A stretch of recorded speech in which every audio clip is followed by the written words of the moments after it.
Hari Om Tat Sat. Welcome to Swami Jyotirmayananda Society, our journey to self-realization. Please subscribe for the mystical meanings and to enjoy daily satsang.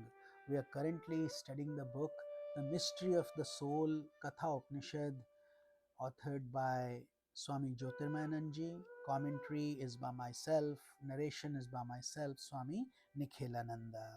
So we are currently on chapter 2, section 3, mantra number 5, and the section 3 is the final. We are almost getting to the concluding stages of this beautiful scripture, between conversation between Lord Yama and his favorite disciple Nachiketa, only a 5-year-old boy in body but with a very old soul, very advanced soul. Mantra 5.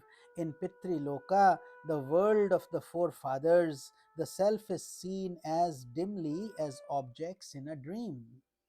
In Gandharva Loka, it appears a little more clearly, as if through flowing waters. In Brahmaloka, it can be distinguished as clearly as light from shade. But a sage perceives the self, even with his own pure heart, as vividly as one sees one's face in a clear mirror. An aspirant does not need to go to different lokas. Lokas are worlds, so different world systems, to experience the self.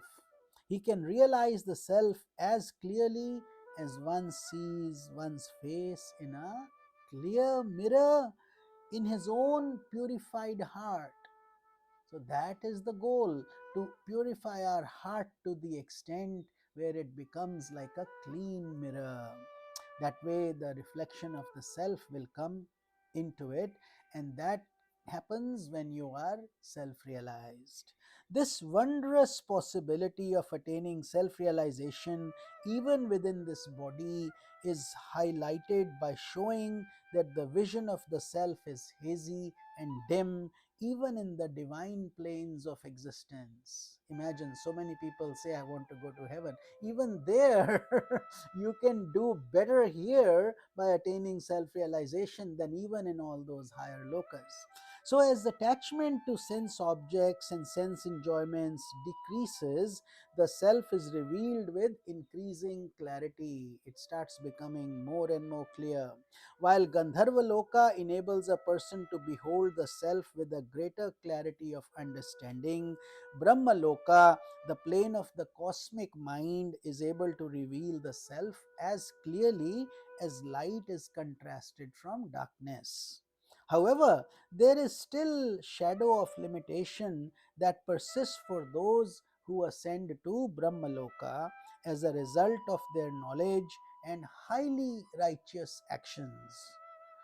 After abiding with Brahma for a long duration, they are said to enter into the absolute Brahmaloka, and it welcomes those yogis who adopt the process of gradual liberation, that is also known as krama mukti. Krama means in spirals, in gradations, and mukti, of course, is liberation. So that they also serious advanced aspirants who have done a lot of good deeds and a lot of purity, but couldn't attain self realization while alive, they upon their departure have still gotten beyond gravity, and therefore they continue this journey. They are never born on earth again, and they are never born. So basically, these are the souls who are also liberated, but they go through a nicer journey that takes some time, as we have explained. However, it is possible for a person with intense aspiration to realize that blessed goal, which even Brahmaloka is unable to reveal in its highest glory, right within his own pure heart. Just close your eyes and think about that for a minute. What people cannot get in Brahmaloka, a self realized sage sees it currently on earth in his physical body, and apparently externally he may be poor or rich or sick or healthy. None of those things matter. That all becomes Maya at that time.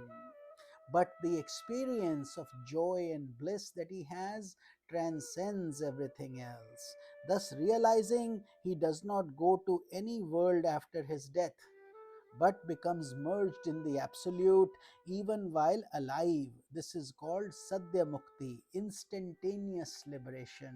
Such is the glory of Jivan Mukti, which we all can achieve in this very birth if we are determined, sincere, and willing to put in the effort. Such is the glory of this journey. Moving on to mantra number 6, having known the self as distinct from the senses, which are characterized by a beginning and an end in their diverse functions, a wise aspirant goes beyond grief. There are two methods of attaining realization, self realization. Number one is by adopting the path of Sankhya or the path of Jnana Yoga, also known as the Yoga of Wisdom. And the second one is by adopting the path of yoga by controlling the senses in the mind. This path combines Raja Yoga, Karma Yoga, and Bhakti Yoga. So, two ways to achieve this. The path of wisdom is explained briefly in this mantra. With the help of a discerning intellect, a yogi must discover that the innermost reality of his existence, the self, is the silent witness of the functions of the mind and senses. So, the experiences of the world arise on the basis of the senses and their functions.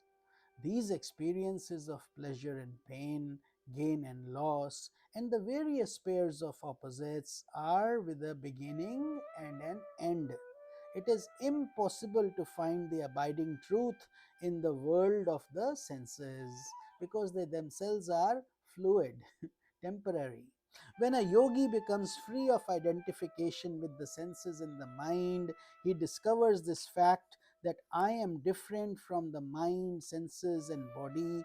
I am pure consciousness, unchangeable, and homogeneous.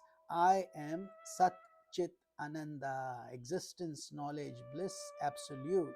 The innermost self, which stands as an eternal witness to the rising of the senses in the states of dream and waking, and their setting in the states of deep sleep, is the reality behind the illusory names and forms of the world. This is revealed in the next mantra, mantra number 7. The mind is greater than the senses. Greater than the mind is the intellect, predominated by sattva or purity. And still greater than intellect is the cosmic mind or the great Atman. But even greater than the cosmic mind is the unmanifest nature or Maya that controls all of us through its three pronged gunas of sattva, rajas, and tamas. Mantra number 8. Yet greater still, greater than the unmanifest is the supreme Purusha. Purusha is the self who is all pervading and beyond all characteristics designed by the concepts of the mind. Having known the self, the soul attains Brahman, who is the nectar of bliss. How beautiful is that?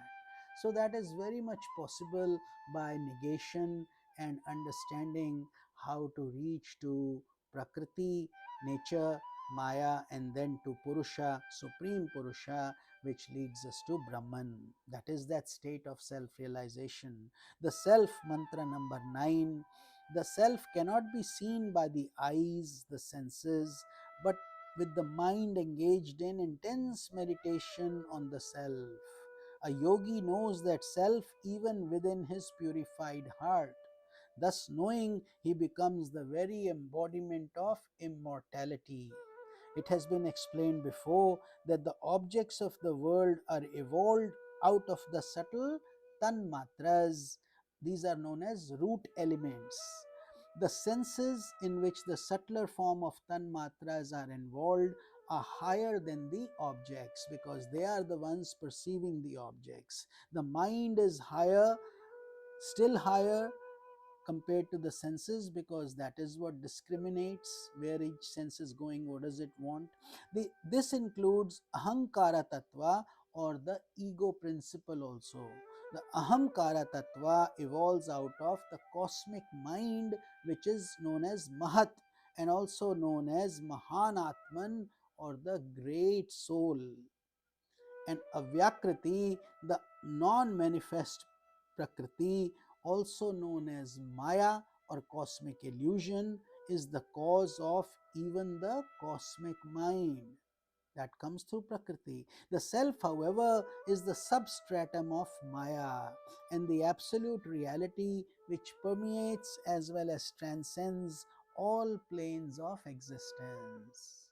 So the self has this combination of prakriti and purusha, maya and brahman, that the self, the consciousness, the atma, and therefore the journey becomes a little bit complex for many people, and that is why you need an expert, enlightened master, a guru, which we are all blessed to have. Our Guruji here in this picture, Swami Jyotirmayananda Maharaj, who is an enlightened sage, and this very life he has achieved, that is this glorious state of mukti. And now, through his blessings, we are all enjoying that journey and striving for that target. So, when the heart is freed from the impurity of the dualistic vision by the attainment of intuitional wisdom, a yogi becomes immersed in bliss. So, that is the outcome of this joy, this connection with the spirit. He becomes the very embodiment of immortality itself.